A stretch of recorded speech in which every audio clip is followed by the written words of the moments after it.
12 июньде 1990 жылда РСФСРның шон депутаттарының пастағы съездінде Россия суверенитетінің декларация алынған. Конституция хостыры Россия Федерациясы көп нациялы хазна статусын халқысылған. Болғанна шонға шуштирға тең права беріліп барған. 2002 жылдан сығары 12 июнь Россия күні адалсыған. Аны республикадағы шуштыржылар уға турстығы танықтапшалар. Хыкасыды шүз азыры аймық тілік шон шуштапша. Оларның кісілері тексі Россияда ирчеткан анырхыз парадына шыл сайы хозылчалар. Мындық шөрім Хакасияда пастағызына 2017 жылда ирткен. Шыл сай анды 2012 араласша. Шепюл қорғыстық шуғынча қайын чүтқын үшін Россия күніндегі ең ұлық мероприятияны анырхыз парадын иртірерге шарыдық берілбен.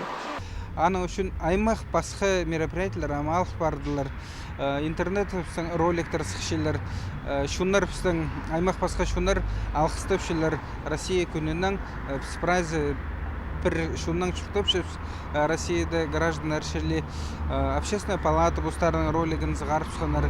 Министерство образованияның уға көп акциялар, флеш-мобтар ерчілер, пазы муниципальный бюджеттердің тостарының арасында едек пірмуң азыр аймақ басқа флагтар, шоуын кішешік үлел берген біз министерство едек бұл араласқып олдоқысты. Россия күніне адып республика учреждениелерінде хазна флагтары қазылып барғанар. Шарыдық берілген өдіктұры көзініктерін жазерға. 10 июньнің сығар Россия күніне шеттірі Хакасиядағы шумға өз өңінік 10 мың ленті үліл барған. Ол керекнің шеңіс волонтерлары республиканың аймық бұлыңларында айғысқанар. Ағбындылы шалымыларыны үлергі 10 орын өнетін түстіл барған. Россия күнін пүл ебді одырып көрергі көп оңдай берілген. Наталья Табакова, Иннокентий Араштаев хабарларға.